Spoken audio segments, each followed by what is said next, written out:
GHOne TV, your best experience.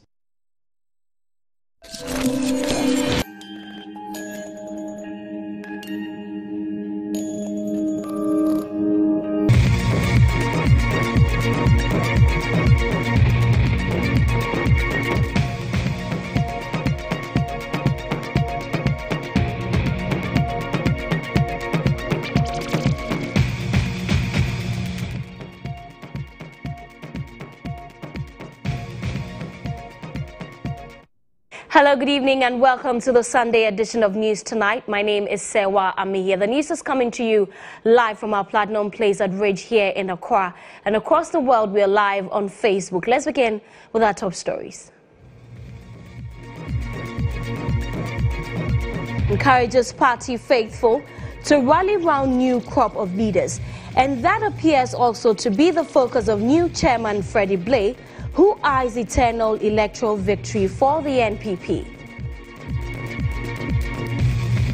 Also coming up tonight, land guards take over HOBOR farmlands, forcing farmers into redundancy and abject poverty.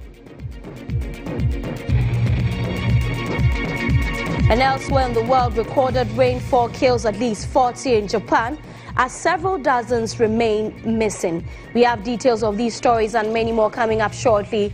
Do stay with us.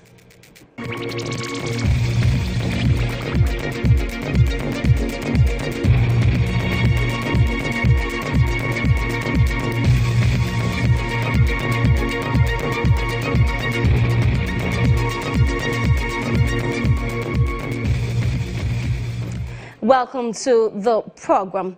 President Akufo has congratulated the new national chairman of the New Patriotic Party, Freddie Blay, and the other national officers elected at the party's National Delegates Conference in Koforidua. In a self-signed statement, the president commended the party for a successful event and urged all to cooperate with the new leadership. Here are excerpts of the statement, and I read to you.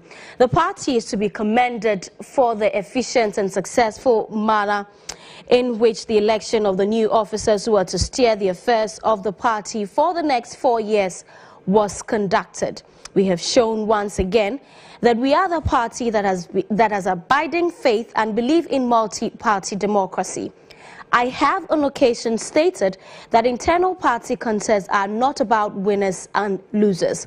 They are about the party winning. In adhering to the time-honored tradition, values and principles of the NPP, I urge all to rally in unity behind the new national officers of our party and ensure that we record another famous historic victory in the 2020 elections so we can effect the social and economic transformation of our nation that our people require and thereby help deliver progress and prosperity to them. I thank the officials of the Electoral Commission for the assistance in supervising the election. May God bless the NPP and us all and bless our homeland Ghana and make her great and strong. Now, Freddie Blay on Sunday dawn survived the delegate shock by being elected the substantive chairman of the ruling New Patriotic Party. Henry Nanabuachi was also given the youth organizer position at the 26th National Conference in Koforidua. William Evans Inkum and Francis Aban have filed the following report. The over 6,000 delegates had one thing in mind: elect national officers who can work to consolidate the party's gains in the next general elections. The job looks daunting, but the decision to select among the 41 candidates appeared easy for these delegates. After months of campaign, the dice was cast and the ultimate decision was made. Voting, which started at about 2 p.m. on Saturday, traveled throughout the night. Collation and declaration of results hit 4:30 Sunday dawn. The journey was not smooth for some delegates who could not cheat nature. Better late than never, the results begin to trickle in. The shock, anger, and happy characterized the early hours of Sunday. Addo Aziz Haruna Futa is declared the elected Nasara coordinator. Kate Jemfua has won the position of the national.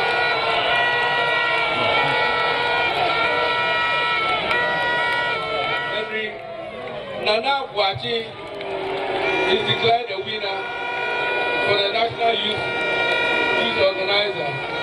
Mr. Samir Ubu is declared the national organizer.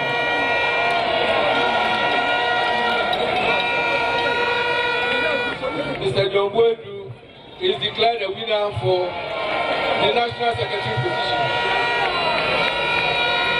Honorable Freddie Westgate Prez is declared the national chairman.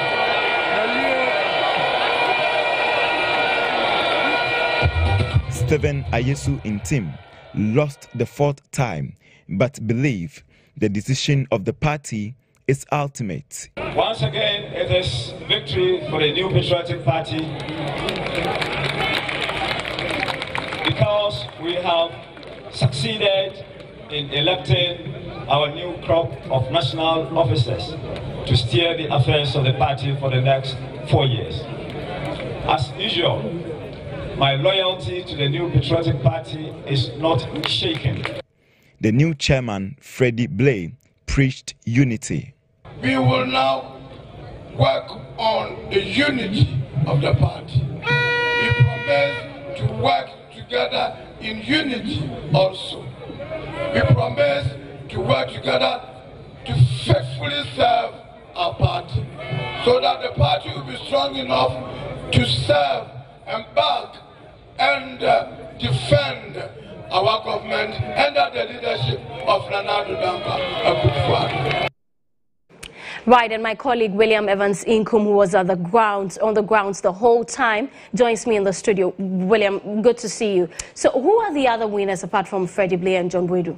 All right, so for the position of National Treasurer, we have Abankwa Yabua, Ghana 2,492. So he's been elected. In fact, he was the incumbent executive for that particular position, and he retains his position. For women organizer, we have Kate, who also secures some 686. So she is also she has also retained. She is also coming in for the first time. National Youth Organizer Henry Nana Bwache also won that position with 423 votes. Kamal Dean, who actually moved from the national coordinator for Nasara, and thought he might win this particular position. Well, luck eluded him, so he couldn't win. He couldn't even make the second position because Dominic Edua had 246. So Henry Nana Bwache is the newly elected National Youth Organizer of the ruling New Patriotic Party. National Organizer is Same Awuku. Initially, he was the National Youth Organizer of the ruling party, and now he has cemented his position as the National Organizer of the party. So he has graduated as far as the party that is concerned. So General Secretary, it was a landslide victory for the former national organizer, that is John Boydu, and now he's holding on to this particular position. For vice chairman position, you know, vice chairman actually, because we 3 people were actually elected, Madam Asobaire Yima, and then Wadie. Oh no, I think it's FF Anto is now the second. So he has slipped from the first vice chairmanship position to second vice chairmanship position. So that is just about it. Okay, Evans, what does this new crop of leadership mean for the NPP and the country at large? For every political party to win power, you must have a proficient executives. Okay, I'm talking about the national, from national to even polling station executives. Now, in the build-up to this particular contest, we heard a lot. Tension brewing, I mean, between Stephen Ayesu Intim and then Frederick Ama Blay, I mean, there was some level of tension brewing between these two candidates. For obvious reasons. I mean, Stephen has been in this particular race for 4 consecutive times. In 2005, he contested, he lost. In 2010, he lost. In 2014, he lost. So he was actually banking his hopes in this particular contest, but he has lost again. So it was a matter of everything was going into this particular competition, but that did not happen for him. Well, I really liked his statement. I mean, the statement he made after the results were declared. He said, the party unity is something that is of paramount. Okay, and that is something that he's actually focusing on. Well, Freddie Blay also said that my arms are open and I'm also going to work in order to ensure that there's total unity. They need absolute cohesion in order to win political. So it's a matter of they chartering a new path, but that path will require total unity. All right, thank you very much. William Evans Inkum was our man on the ground yesterday and joined me in the studio to give us more details. Away from that, police have apprehended a suspected member of an armed robbery gang. Police received information the gang was planning a robbery attack on the Akufo-Addo road. The group, upon seeing the police patrol team, took to their heels, but they were given a hot chase until luck eluded one of the suspects. Kofi Dodu, aged 21 years, was arrested. After a search on the suspect, police found 2 single-barrel guns, 1 double-barrel gun, a machete, 2 face masks, female clothes, among others. The suspect, Kofi Dodu, upon interrogation, mentioned the names of his accomplices as Kofi Atiga, the ringleader, Yao Nicholas, and Kwame Edinkra, all from Akin Akokwaso. Meanwhile, the suspect is in police custody, while efforts are being made to apprehend the other suspects. Now, farming in the rural parts of Greater Accra region is gradually dying down as estate developers and sand-winning activities takes center stage. In HOBOR community in the South municipality, for instance, many farmlands have been destroyed by these activities. This is compounded by the operations of land guards who periodically collect monies from the farmers, forcing them out of business into abject poverty. Alice Aite has more in the following report. Farming in HOBOR, a rural community in the South municipality, has become unattractive as farmers continue to battle with real estate developers, sand mining operators and land guards.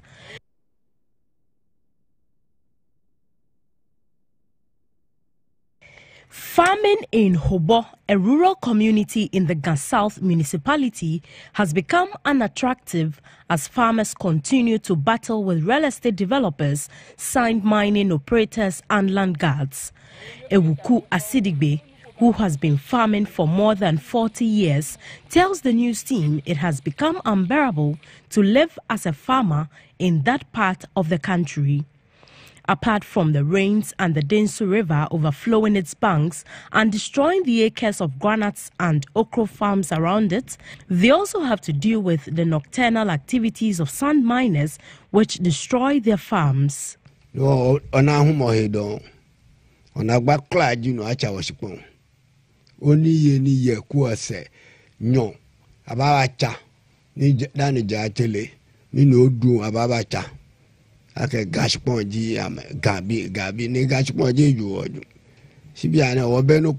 He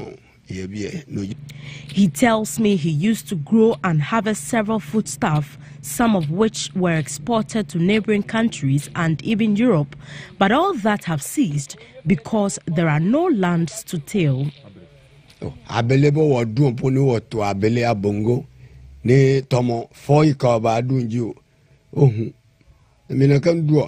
do any be sebene amu ole de banka sibiane ona ponodu ona shipon. Asidigbe is not the only farmer facing these challenges in HOBOR. Grace Chupuka is a pineapple farmer. Like Asidigbe, she has to contend with land guards and some people who come periodically to claim ownership of the land and demand money. Funa Ebi o na mu de yi ntoma kwata abesimu. Ase mu ntu asase sika wan tua na onyama no esei. Enti o sise de mu ga emu agi asase ni nina. Enti se de yesi e wodwuma bi ye de. Ye banch ni bibia afi we mpo no mu adro ni nina egu fom. She says when unable to pay, these land guards or thugs place or plant items believed to possess dark magic on the farm. After a while, it is believed the spell destroys all farm produce. Santumano aseni se wonyam e wo fonu mu awuntime nkodo. Ukodo mu hu amobecho. Won anase obeto odwan baako eni apeteshine Guinness nyamanyama. Enti wa hu se mu de hyemu ene a na wa de kan no akomo ho so se ni se mu bejan ya mu betu so aska bebre. The assembly member for the HOBOR electoral area, John Padmore, decried the level at which sand mining activities and land guards continue to destroy farms in the community. He has informed the assembly to put in measures to stem the situation.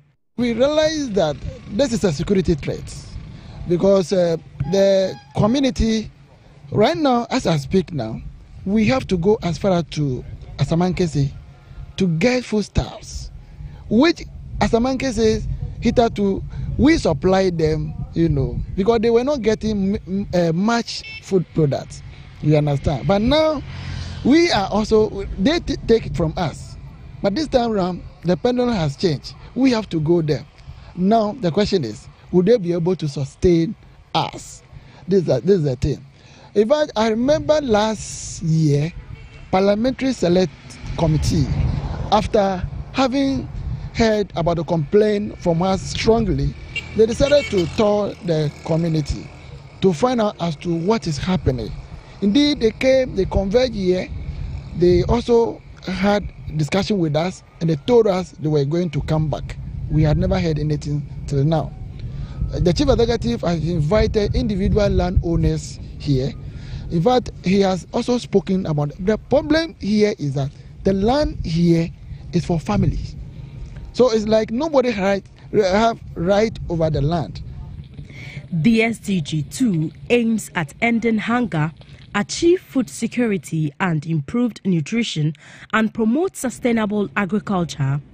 According to the Food and Agriculture Organization, achieving food security requires an integrated approach that addresses all forms of malnutrition, the productivity and incomes of small-scale food producers, resilience of food systems, and the sustainable use of biodiversity and genetic resources. With a gradual dwindling of farming in most parts of Greater Accra and some other regions, it may be difficult to achieve the SDG 2 if critical attention is not paid to these small-scale farmers. Alice Aite, GHOne News. Now let's take you to Botiano, where young people are incensed by the failure of duty bearers to help them secure decent jobs after completing their education. Botiano is a community with about 3,600 residents located here in Accra. The main occupation, fishing, is no longer as lucrative as before. Fisher folks complain of no catch whenever they cast their nets. And so is farming, as the community lacks a market to sell their produce. This has created no or little passion for the youth here. Most young people are redundant after school. I do nothing. Morning to evening, I don't do anything. I just roam about. Sometimes I feel like going play football. After football, then I go to bed. We don't have the hope. 4 years after completing senior high school, Joshua managed to secure a job as a security officer. We work for a company called GHOne as a security, but the TNT that we are taking in, it caused the distance, so we try to stop the job. So we don't have anything to do in the community. But Joshua is not the only one frustrated about the increasing rate of unemployment in his town. Majority of the youth who spoke to us blamed some elders as well as politicians for their joblessness. The town in which we live, the people, the elders, and the assembly members and the MPs, they are not helping the youth to able to even care for whether maybe in the school or job opportunity.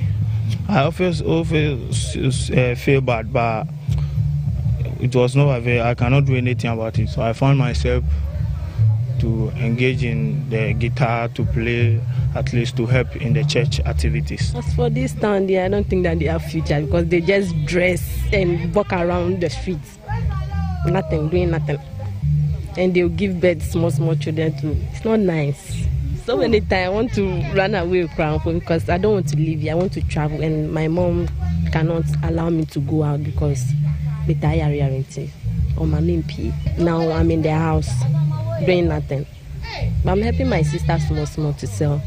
Jaseche of the community, Ni Klamasu, says they have been disappointed by politicians on several occasions. Assemblymen and the MPs coming to this electoral area, they have been promising when they want power from us, and when they really get the power, they don't mind those people in the community. They have been failing their promises. Without this job for the youth, sometimes it creates a lot of problem for them.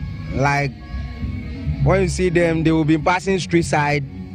Then when you don't take care, most of them will get a teenage pregnancy out of that situation. According to him, the community has a future if unemployment rate can be reduced drastically. In 2017, it was estimated that more than 1.2 million people are unemployed in Ghana. Sustainable Development Goal 8 seeks to promote sustainable and inclusive economic growth through full, productive and decent employment for all by 2030. And this includes the youth of Botiano. You're still watching News Tonight. We'll be back shortly after this break.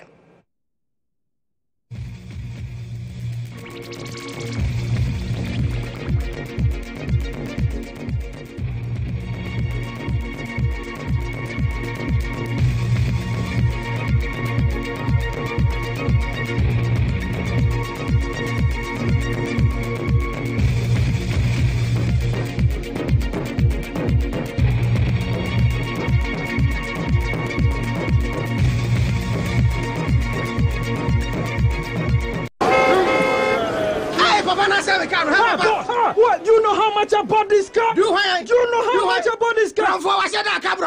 But making the insurance claim can take a long time.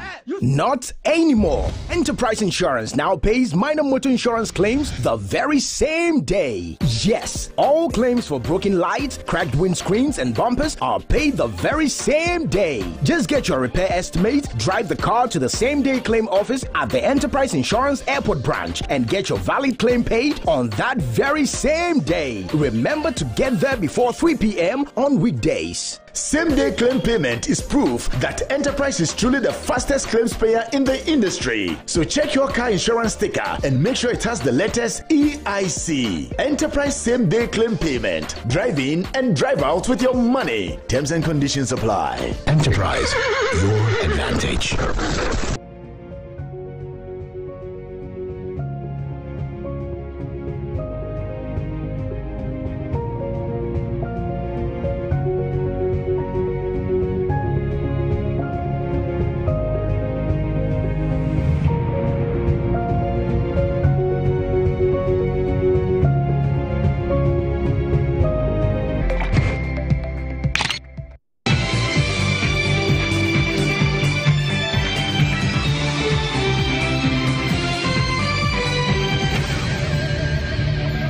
Welcome back to News Tonight. If you just joined us, this is News Tonight with me, Sewa Ami. Let's do some international news now. The operation to free 12 boys and their coach from a cave in northern Thailand has been suspended after 4 boys were brought above ground.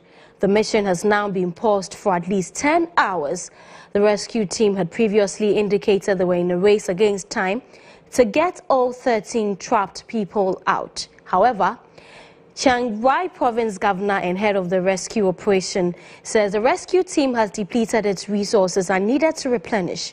Divers have been guiding the boys through darkness and submerged passageways towards the mouth of the Tham Luang cave system, where they have reportedly been able to walk the last part on foot. Rescuers took advantage of a break in the rain to launch the mission much earlier than originally expected. The first phase has also been conducted much faster than officials had predicted. Now, the next phase would begin Monday morning. And in Japan, parts of western Japan has been hit by deadly floods and landslides with an unprecedented danger as more downpours are expected. And this is according to officials of the country. More than 60 people are dead and dozens missing after recorded rainfall caused rivers to burst their banks in Hiroshima and other areas. 2 million people have been ordered to evacuate. Meanwhile, Prime Minister Shinzo Abe said rescuers were working against time. The flood started since Thursday as part of western Japan received 3 times the usual rainfall for the whole of July, setting off floods and landslides.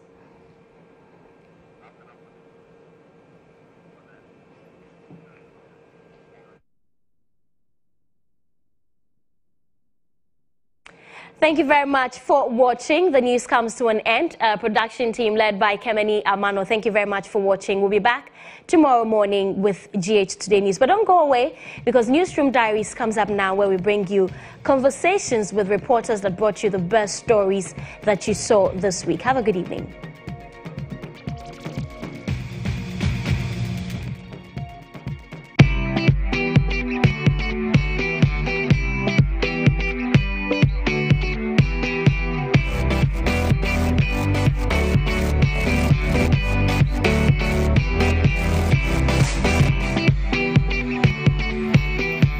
I'm not counting all of these because I have a lot of CDs on me. I'm actually counting it because I'm looking at how much CDs I need to be able to change $1 if I want to transact some business in FX. Well, my name is Kweku Timen. You're welcome to Newsroom Diaries. We're looking at some of the major issues that came up as our headline stories. We'll be interacting with the reporters, really what they went through, some of the challenges that came up, and a lot more. Well, one thing that cropped up that was really sad was the death of the former Vice President Kwesi Bequim, Mr. Arthur. We'll be speaking to Wilberforce on it, and the euphoria with the SHS institutions when it comes to the science and maths quiz. We'll hear Nabil on it. So it's power packed, it's interesting, and I'm sure you want to join me for every bit of those details. Be my guest.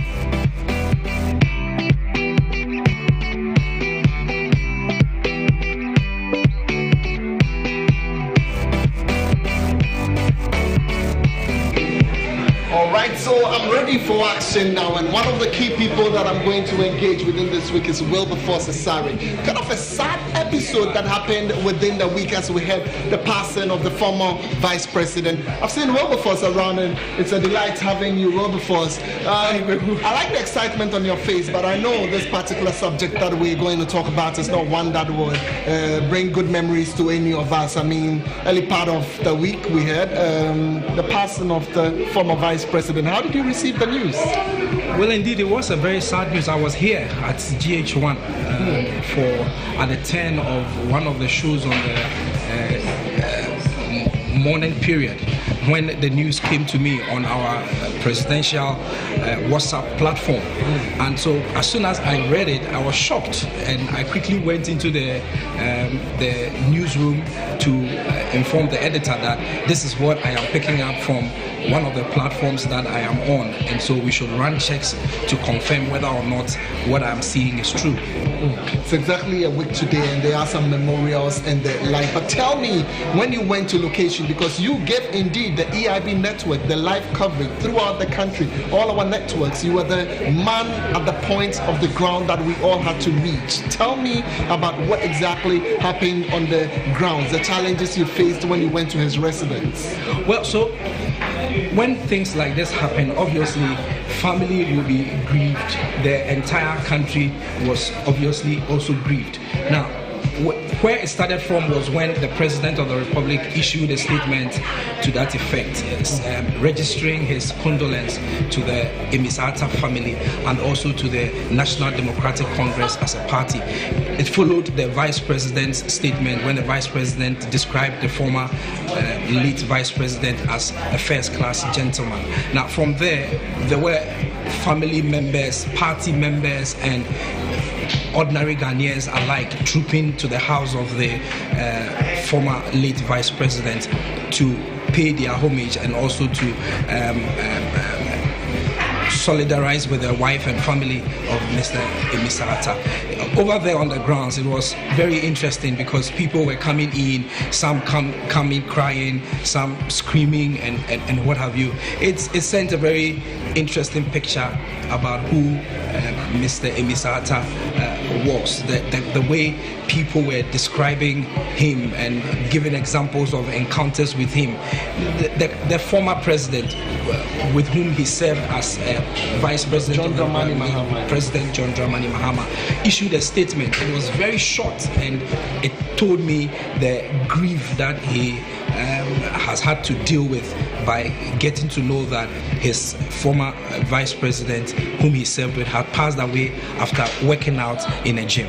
Well, one of the issues that people at home who watched us might not have been privy to is a situation where some reporters were prevented, I don't know, from carrying out their duties. At some point, you were all kept out. I was told about how some reporters from EIB eventually had to be locked out or kept a distance from the entrance. Can you share that episode with me a little bit? Really, what happened? Well, so the Mr. Emisata's family it appears like they are very private and wanted to keep all the happenings at a private level. Even when they met the president officially at the Jubilee House, they told the president that Mr. Emisata has always wanted a quiet burial when in the event that he passes. And so it suggested to me that this was a very private company, even though he had served in a public office, high public office such as the Vice President. They were still very private and they wanted to keep things that way.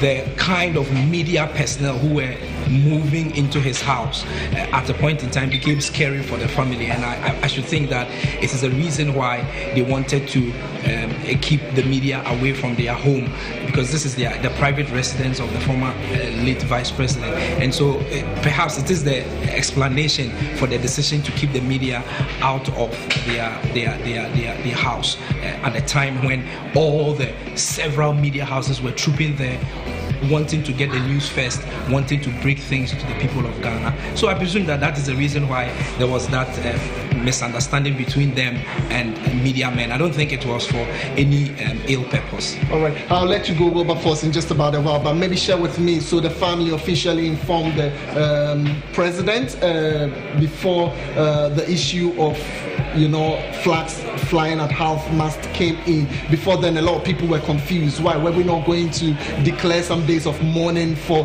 the statesman? I mean, all the confusion before it happened. So tell me a little bit about what happened at the presidency before officially the state started mourning. Well, so I checked with the State Protocol Department and they explained that usually when such things happen, it always requires that the family will come officially to the head of state and inform him. Now, when you have informed him officially, that is when things kick in, and at the time, the president, I think, was en route to the 31st AU summit, and so he had to quickly go to Mr. Emisata's family house, greet them, and then jet off to Mauritania. As soon as he returned, the day after his return, the family came to formally inform him, and then the president also went ahead to formally announce all the measures that the state intends to put in place to observe the passing of the late Vice President Pakwesi Emisata. And some of them included flags flying at half-mast, and then also 5 days of national mourning, and also to declare that he deserved a full state burial, even though the family was like they wanted to do something very little and quiet, peaceful. The president insisted that this is a statesman that has lived his life very well for 67 years in the republic, and so he deserves to be honored and given a full state burial. The family giggled at it, and I'm sure they are going to be considering it ahead of announcing the specific timelines through which Mr. Emisata, late Vice President, will be buried. Well, first, thank you very much, and I'm sure as and when issues come up at the court or with the presidency, you'll be the first to update us. You're still live on Newsroom Diaries. I'll get some few more people to interact with, and very shortly we would have Ibrahim Al-Hassan. You remember the issues surrounding the Privileges Committee, bringing in Kennedy Akompreku, a GHOne MP for Ascent Central, on issues that were somewhat contentious to the majority leader in Parliament, and also issues with the institution Parliament itself, so long as utterances by Kennedy GHOne is concerned. Very shortly, I speak to Ibrahim Al-Hassan on this. We'll get to him shortly. There you go. I'm here in the newsroom, and the journalists who stayed on the top stories, I'll share my stories, or I'll share their stories with you in just about a while. So we talked about Ibrahim Al-Hassan and some of the proceedings in Parliament, Kennedy Akompreku GHOne, and all the others. IB is right here. IB, how you doing? Many thanks for joining me today on Newsroom Diaries. So all these drama, all the issues surrounding really Kennedy sit right here, and then let the person who reported you, Asawase MP Muntaka Mubarak, sit right here. That didn't happen. I mean, can you share the drama with me first? Well, the drama, I must say, was envisaged, given what had played out in the public domain. Definitely. Before the case even made its way onto the floor of Parliament, for the Speaker to refer the matter to the Privileges Committee. And here we're talking about a number of comments made by Assistant Central MP Kennedy GHOne that Muntaka Mubarak, the Minority Chief Whip, and then Asawase MP deemed contemptuous. So he raised these matters on the floor of Parliament. The Speaker in the seat that day was the first Deputy Speaker, Joseph Oseusu, who actually found merit in the case raised by Muntaka, and then consequently referred the matter to the Privileges Committee to come and not to come, to show up at the committee sitting or not to show up. Eventually, Kennedy GHOne showed up after 3 sittings, and there was a first sitting to go into the matters just at the committee level among the committee members. There was a second one to take testimony from Mubarak Muntaka, the accuser, and then the case of prima facie was determined. Given that Kennedy GHOne had a case to answer, then a final date was chosen, which was a Tuesday, basically, for the two parties. I'm talking about the accused and an accuser, or in this case, the contemnor, Kennedy GHOne, to come and then, first of all, hear the accusation firsthand, and then respond thereof. So, 2 p.m. was the time. Eventually, a little past 2 p.m., the committee sat. 2 chairs, as you described, one to the left, one to the right. Muntaka was the first person to show up. He took the right seat. The left one was left there, ostensibly for Kennedy GHOne. Then, minutes later, Kennedy GHOne shows up, not alone, not with just a lawyer, but with 2 lawyers who also are members of Parliament. Was anyone expecting him to come along with his lawyers? I must say this was expected, because even during the second sitting of the Privileges Committee, where we picked word that Kennedy GHOne had been invited, but he eventually didn't show up, we saw him in the chamber in the morning, consulting with almost all the lawyers on the side of the majority, including Deputy Majority Leader Sarah Adwasafo, who, as a lawyer herself, consulted F2 MP Alexander Afenyo-Markin, consulted a number of MPs. So eventually, or finally, he settled on 2 lawyers, and that's F2 MP Alexander Afenyo-Markin, and then Adansi Asukwa MP KT Hammond, who was his lead counsel. And then he came. The clerk to the committee asked him to sit by Muntaka Mubarak. He refused and moved 3 seats away and then took his seat. And so there was another member of the Privileges Committee seated, after which Alexander Afenyo-Markin took his seat. Then Kennedy GHOne. So 3 people away from Muntaka Mubarak. And many wonder why that happened. like I mentioned, given how it played out in the media or in the public domain, where Muntaka was on record to have said that, but for the fact that they are all members of parliament and they are governed by rules, they will decide in gutters. He is a Zongo boy, and fist for fist, boot for boot. Of course, Kennedy Akufo wouldn't be able to stand the it. image of Ghana's parliament. Exactly, but that was an opportunity for them to show that both of them are gentlemen, even given the fact that they've gone at each other verbally. They are still able to sit together and then have these matters. Ibrahim, a lot of technicalities panned out, for which cause I don't know, but the sitting probably didn't happen. But let me run to the end of the story from the beginning, where I asked the question, would this sitting ever happen? It looks like it will, it looks like it wouldn't. You talked about the technicalities. So the main matter, the bone of contention was never dealt with during the sitting, and that's because lawyers for the Assistant Central MP Kennedy Akufo raised a number of issues. I think they are already in the public domain. So, for instance, even the motion that was referred to the committee, Afenyomakin made the case it was defective because the motion was not seconded, and then a number of comments that had been made by some members of the Privileges Committee that he believes were prejudicial and that will make them biased. So he wanted them to recuse themselves. That was overruled. And then the third and final matter was some 3 members of parliament from the central region who decided not to be part of the hearing. And their reason is simple. Kennedy Akufo is the caucus chairman for the majority as far as the central region is concerned. Okay. So they have that personal affiliation to him. They cannot be competent as far as this case is concerned because they have their biases, and these biases will favor Kennedy Akufo. So they uttered a letter. This letter was supposed to have been transmitted to the committee ahead of the sitting. That didn't happen. Lawyers for the for the Assistant Central MP raised this matter. They read copiously from the letter. Then the chairman for the committee, Joseph Osei, who is the first deputy speaker, said, this letter is alien to us. It's not before the committee. The clerk had not received the letter. So therefore, I'm overruling all these objections. Let's enter into the beef of the matter. Then the lawyers will stand up again, and this time around argue religiously and spiritedly that this time around the 3 members of the committee who are from the central region were there. And one of them, Nana, the GHOne Central MP, was willing to physically walk to the chairman and hand over the letter, which is not done. So after back and forth, the speaker, the chairman yielded, and then asked the clerk to go and take custody of the letter.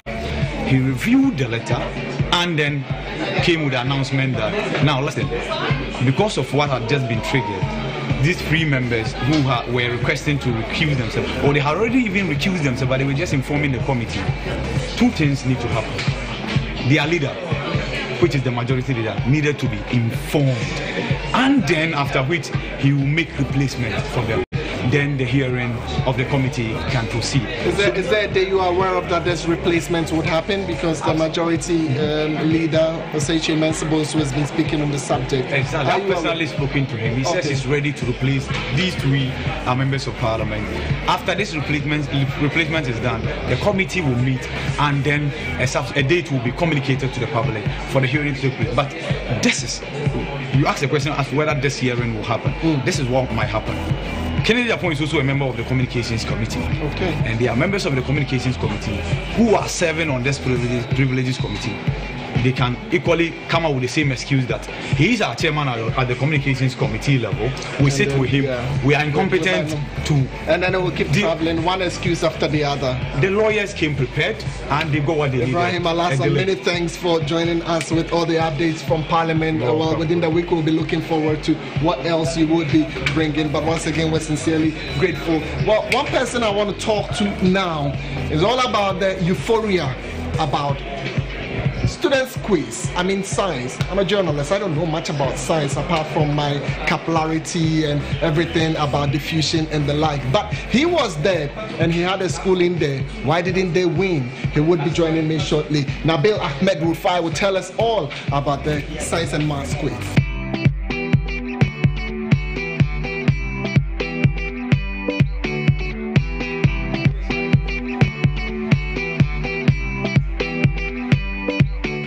so just like we talked about, I'm all ready to get you updates on what happened, the euphoria, the excitement about the science and maths quiz. Nabil Ahmed Rufai was there for GHOne TV. Nabil, many thanks for joining us on Newsroom. I'm excited about this whole brilliant science and maths quiz. The big question here is, you were there for us. A lot of hope with Addo College, and it didn't look good for them at the end of the event. Can you run us through how it all started? Well, for Addo College, the school was on its own because it appeared as if it was Addo College against all other schools in the country. Now, the National Science and Maths Quiz actually gained a lot of buzz in 2016 when Addo College qualified to the finals and emerged victorious. There was a lot of noise that old boys of Addo College made for the victory. And qualifying again to the finals in 2017 was a big deal for us, but then we placed third.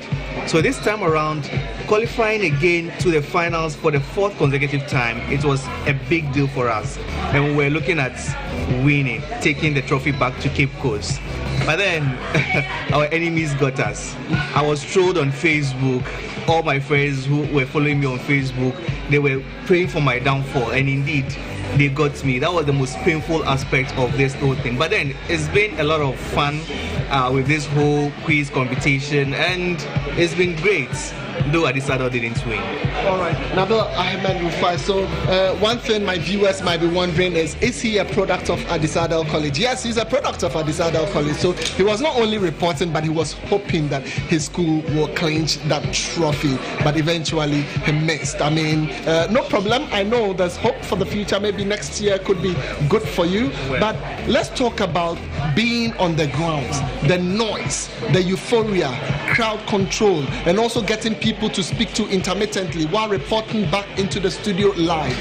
What were some of the challenges that came up? Because at some point I realized you were just trying to get somebody to come in. You had two schools and you wanted to keep the report balanced, so you were trying to get the final person. Share with me. Exactly, Kweku. So when we were supposed to do a live for Newsroom, we went to the National Theatre and we had arranged to speak to students from Addo College, old boys from Addo College, St. Peter's Senior High School, and now they were proving difficult. I managed to get to one person who says he would talk to me.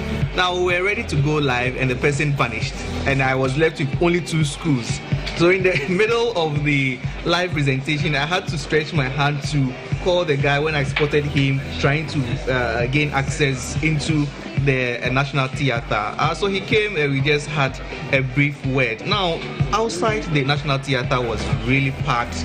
A lot of people were there to support their school, the three schools. Now, you know, West African Senior High School had never qualified to the finals before, and they had performed extremely well from the beginning of the contest through to the semi-final stage. So it was a big deal for them.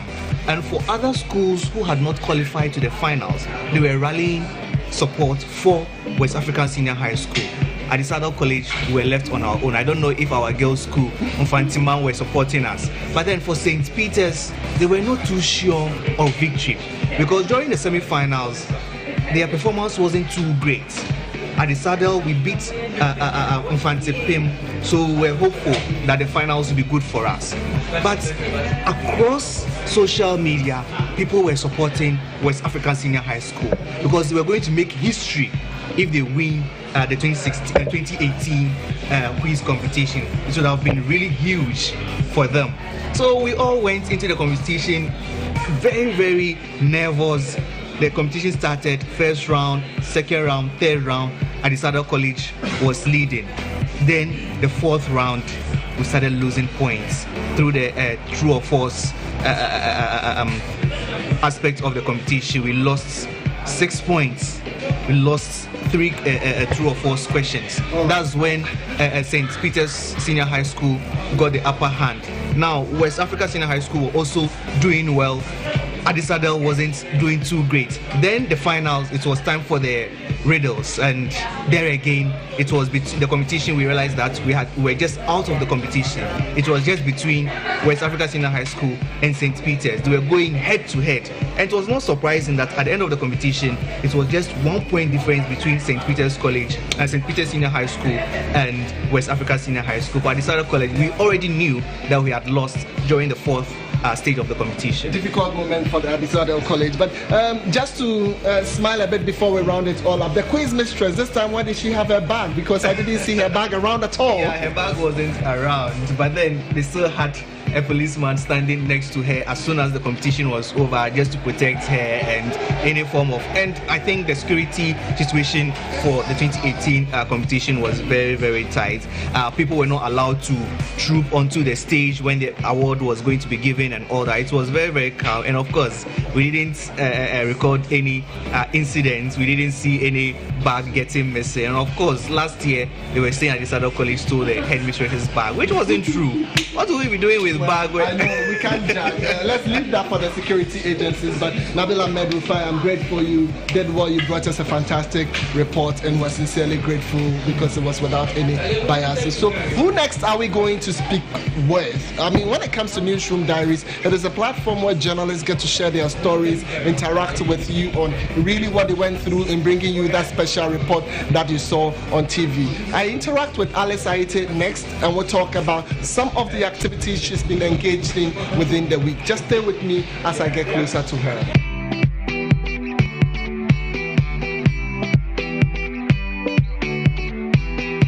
All right, so she's right here, and Alice Aite joins me on Newsroom Diary to share all the details with me. So, Alice, I've given my viewers a prelude of really what happened. I saw these two ex-servicemen totally torn apart by what really happened. But if you listen to the sides of the stories, did the military officers really own the land, or it was a disputed property? Okay, from the information I got when I went there, or what they told me, was that they bought the land. I think it's an issue of a land being sold to two different people at the same time. So as in two parties. These two ex-military officers bought pieces of land at Kaswa Dade, and I think that land had also been sold to one other woman. And so they went to court. There was a tussle over ownership of the land, and they went to court. But the woman won the case because she had registration documents. Unfortunately, the two ex-military officers couldn't provide documents to show that they own the land. So since the woman had registration documents, or had registered the land in her name, the courts settled and said, okay, so that means the land belongs to the woman. So they sat, and then there was supposed to be a resettlement plan.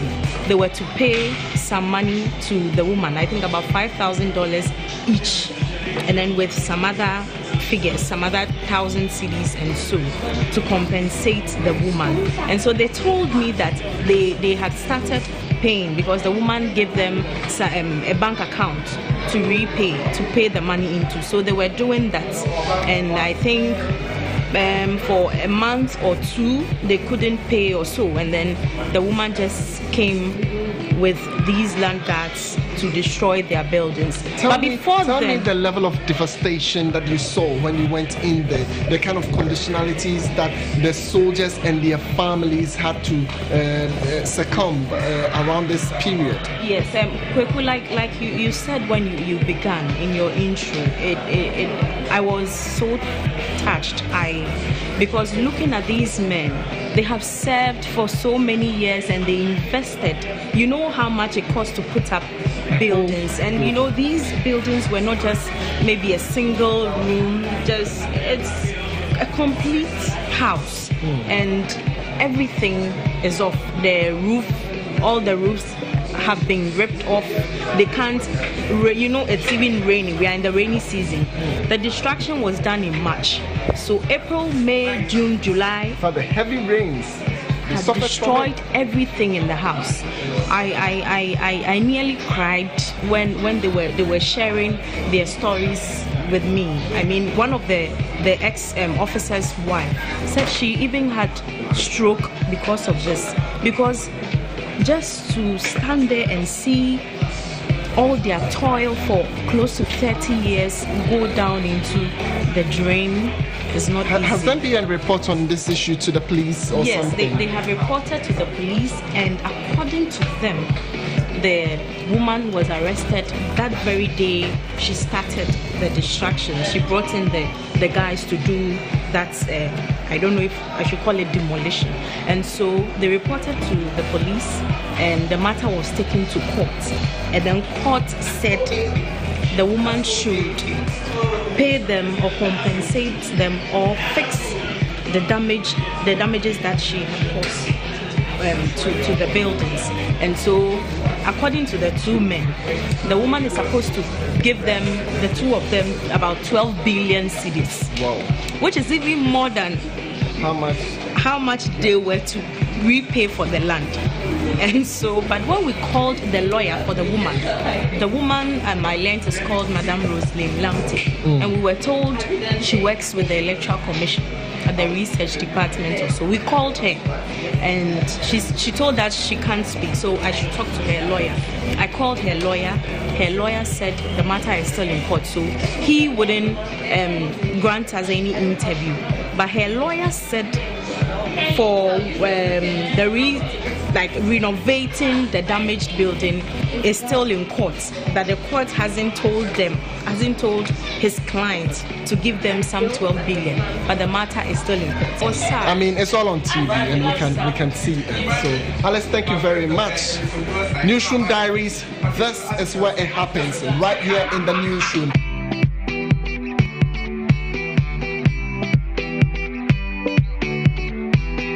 Right, so just like I mentioned, we're moving on to speak to Addo. One of the most sad stories that, I mean, if you are a father, that you hear is that somebody really loses their child. And right within the entertainment circles, Addo Loud was on a particular story called Kese. We all know him as Abadam. He lost his newborn, and it was all on social media. I mean, from the onset, I was not getting people really respond and pour out their condolences compared to what happened in Nigeria and other parts of the world. So share the details with us. There's a solemn analogy that a lot of people are making. I mean, can you share the details with me? Well, the whole agreement has been that when the band lost his 1-year-old son, there was a public outcry of social media posts, Instagram, Facebook, Twitter, name it. Everyone was just pouring out their messages of sympathy to him. And most of these people that we saw were Ghanaians, especially the celebrities. But here was a case that Paul Kese, who happens to be a Ghanaian and right here in the same country with us, had lost his baby just about 24 hours of him being born due to certain heart complications, which the doctors couldn't do anything about. It was quite unfortunate. He's had a lot of unfortunate situations. You know, he lost his manager at some point in time. Yes. His marriage also. And even after now, we still don't know who killed Fennec Kotri. It's quite unfortunate. And even after Fennec's death, his career took a downslide for some time, and then he bounced back again.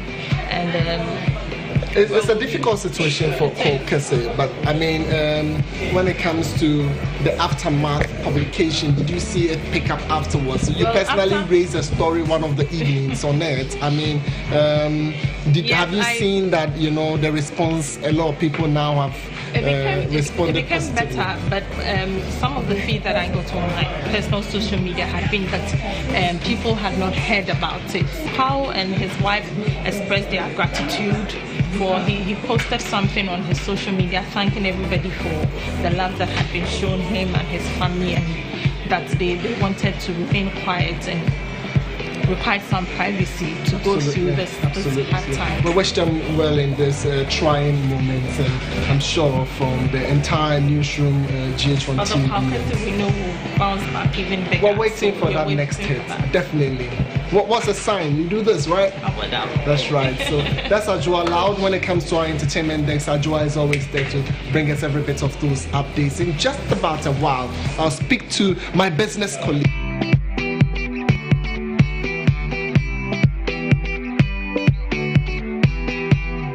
Trying to get Francisca Desinahin to tell us about her story in the Volta region and really her activities at the rice farm. She was very busy on her computer, but let me take a bit of your time, Francisca. Share with us. So here are pictures you brought us, and these young men are engaged with this mad sling, and really you wonder, what are they doing on the farm? Actually, Kwekwe, these are young children who are trying to be survivors on their own. Whoever knows Akufo knows so well that the only occupation there is rice farm. Unfortunately, these children, it's either they are in school or they are working. And since there are no jobs, the only thing they've opted to do is to be watchmen on this rice farm. So basically, they go there as early as 6 a.m. because the riverbeds get there before 6. So at least by 6 a.m., you, the watchman, has to be on your farm. If you are not there, that is going to be a cost to your farmer. So by 6:30, you have to be there, and that is where you will be till 6 p.m. So I was wondering how they eat, because under no circumstance are you to leave the farm. And I was told they are being fed twice a day by the farmers, and then at the end of harvesting, you are given 2 buckets of rice after you assist the farmers in harvesting. But unfortunately, they don't have any other means of entertainment. So what they do is by rolling those balls, and that is what keeps them company. Quite a difficult situation there, but you were giving me a scenario about the birds landing at some point in the net. Yes, at no point in time should you, the caretaker, watch till the birds even land on the rice farm. So if the farmer wants to help you ease your job, they provide you with nets, the normal net the fisherman uses. So they provide you with nets, and the net in a way also help, because if it catches a bird, it's to the benefit of you, the caretaker. They use it as meat. Oh, okay. Yes. So later in the afternoon, you accept some rice, and then you get something from the bird and add to it to serve as protein. Interesting. But that was not the only one. Along the way, also you shared with us how people are doing pottery and the like and making some revenue out of it. Really tell us about this man and how much he earns. Quite an amount of money there. Of course. That is Monka, the name of the manager at GHOne Pottery and Ceramics.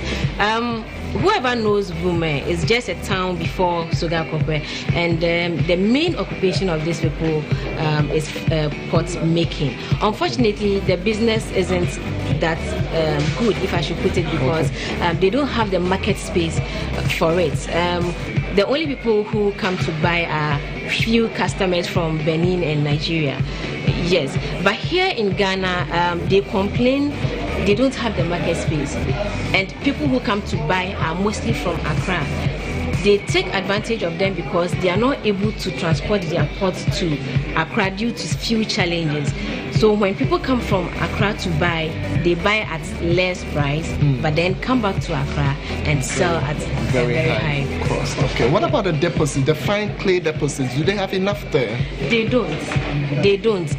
For you to get a clay, you should be a landowner, or else you have to sign contract with whoever has a clay that is good for making pots, and it comes with a cost. So getting a clay itself is a challenge because of the cost involved. The little they get, they try to manage it, which is so insufficient. Francisca Desinahin, she's got an eye for business, and she's been supporting on the business deck so well. Many thanks for joining us with every bit of those details from GHOne. All right, so it's been an interesting moment where we've covered stories ranging from the passing of the former Vice President Pakwesi Bekwin and Mr. Arthur. We've looked at issues in court, Kelly GVG and the like, and we've traveled with you to GHOne to look at the situation there as Francisca Desinahin brought to you. Same time next week, we're back again here with Newsroom Diaries. My name is Kwekwe Tim, and enjoy the rest of your evening.